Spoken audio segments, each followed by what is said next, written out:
साथ संगत जी, प्यार से कहना धन निरंकार जी।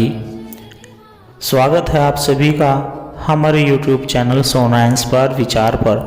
इस वीडियो की शुरुआत करने से पहले दास आपसे हाथ जोड़कर एक भावपूर्ण निवेदन करना चाहता है। हमारा उद्देश्य आपके जीवन में सकारात्मक शांति और प्रेरणा का संचार करना है।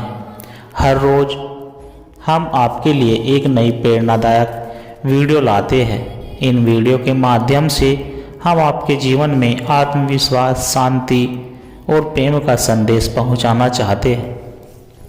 आपसे निवेदन है, कृपया हमारे चैनल को सब्सक्राइब करें और नोटिफिकेशन को ऑन करना न भूलें, जिससे कि आप किसी भी अनमोल साखी, सत्संग या संदेश से वंचित न रहे। आज की हमारी कहानी का विषय है संशय का नाश करता है सत्संग। साथ संगत जी, आइए जानते हैं इस कहानी के माध्यम से। साथ संगत जी, गंगा नदी के किनारे बस एक छोटे से गांव में रमेश नाम का एक युवक रहता था। वह बुद्धिमान था, लेकिन उसके मन में हमेशा शंकाएं बनी रहती थी। वह धर्म, ईश्वर और जीवन के उद्देश्य को लेकर बहुत उलझन में रहता था। जितना अधिक वह इन विषयों पर सोचता, उतना ही अधिक भ्रमित होता जाता। रमेश के पिता एक धार्मिक व्यक्ति थे और नियमित रूप से सत्संग में जाते थे। उन्होंने कई बार रमेश को भी साथ चलने के लिए कहा, लेकिन रमेश हमेशा इनकार कर देता था।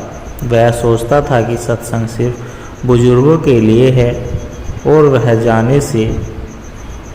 जाने से उसे कोई लाभ नहीं होगा। संशय का आरंभ। एक दिन गांव में एक प्रसिद्ध संत का आगमन हुआ। चारों ओर उनकी चर्चाएं हो रही थी। गांव के लोग कहते थे कि उनकी वाणी में गहरा ज्ञान है। उनके सत्संग से जीवन की सभी शंकाएं दूर हो जाती है। रमेश के पिता ने फिर से उसे सत्संग में चलने के लिए कहा।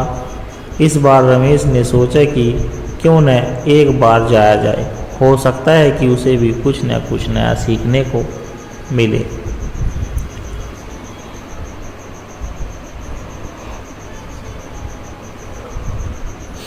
संत जी की वाणी में एक विशेष आकर्षण था। उन्होंने कहा, मनुष्य का सबसे बड़ा शत्रु उसका संशय है। संशय ज्ञान का परिणाम है और अज्ञान से ही भय उत्पन्न होता है। जब तक हम ज्ञान की रोशनी में नहीं आते, तब तक मन में शंकाएं बनी रहती है। जैसे अंधकार केवल प्रकाश से ही मिटता है, वैसे ही संशय केवल सत्संग रूपी ज्ञान के प्रकाश से ही मिट सकता है। रमेश को ये बातें बहुत गहरी लगी। उसने सोचा कि उसका जीवन भी तो शंकाओं से भरा हुआ है। संत जी ने आगे एक कहानी सुनाई। एक बार एक आदमी को संदेह हुआ कि उसके घर में कोई भूत रहता है। वह वहाँ हर समय डरता रहता और रात में किसी भी आवाज़ को भूत समझ लेता था।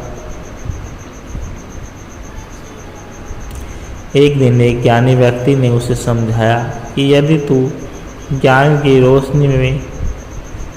की रोशनी जला देगा तो तेरा डर भी मिट जाएगा। उस दिन आदमी ने अपने मन में अज्ञान को दूर किया और फिर कभी उसे कोई डरा नहीं सका। इस प्रकार जब तक हमारे मन में संशय रहेगा, तब तक हम जीवन में कभी भी खुश नहीं रह सकते। संशय का नाश। रमेश को एहसास हुआ कि वह भी बिना किसी ठोस कारण के ही संदेह में जी रहा था। उसे जीवन के सत्य को समझने के लिए सही मार्गदर्शन चाहिए था। उसने संत जी से कई प्रश्न पूछे, जिनका उन्होंने बहुत सरल और स्पष्ट उत्तर दिया। धीरे धीरे रमेश की शाखाएं दूर शंकाएं दूर होने लगी।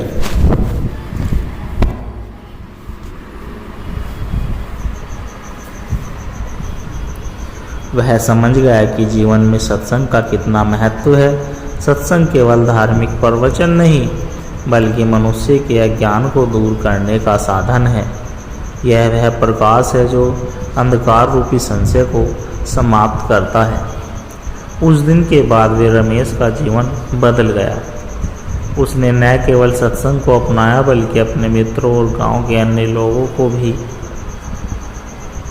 इसके लिए प्रेरित किया।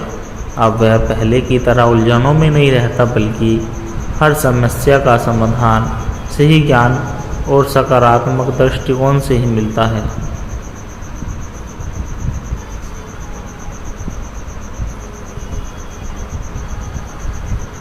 संशय का नाश केवल सत्संग से ही संभव है। जब हम सच्चे ज्ञान की ओर बढ़ते हैं, तब हमारे सभी भ्रम और संदेह स्वतः ही समाप्त हो जाते हैं। इसलिए जीवन में सही मार्गदर्शन और सत्संग का महत्व कभी नहीं भूलना चाहिए।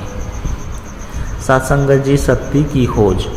बहुत समय पहले की बात है। एक छोटे से राज्य में अर्जुन नाम का एक युवक रहता था।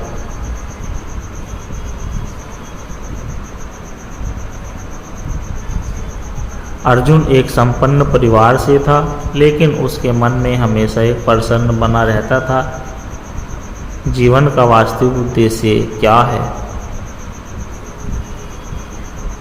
उसने वेद, उपनिषद और अनेक ग्रंथ पढ़े, लेकिन उसके मन को शांति नहीं मिली। उसे ऐसा लगता था कि वह सिर्फ शब्दों को पढ़ रहा है, लेकिन आत्मा का विकास जब नहीं रह पा सकता।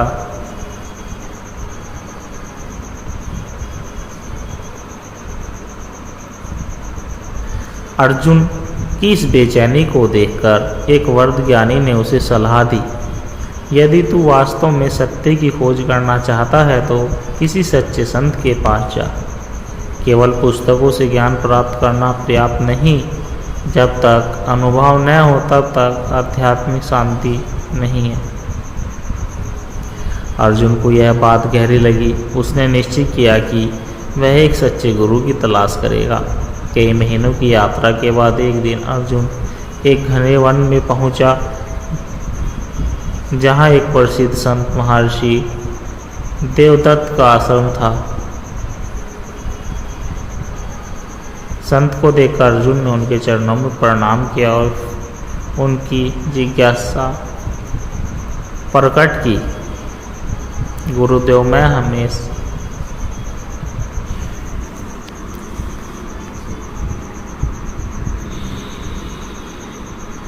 सत्संग जी दास के द्वारा कहे गए आध्यात्मिक कहानी विचार और सत्संग विचार यदि आप जी को अच्छे लगे हो तो लाइक, कमेंट, शेयर जरूर कर दें और दास के चैनल को सब्सक्राइब कर दें और दास को आशीर्वाद दे कि आप जी के चरणों में हर रोज़ ऐसे ही एक आध्यात्मिक सत्संग विचार, कहानी विचार लेकर आता रहूं। सत्संग जी बड़े प्यार के साथ कहना जी, धन निरंकार जी।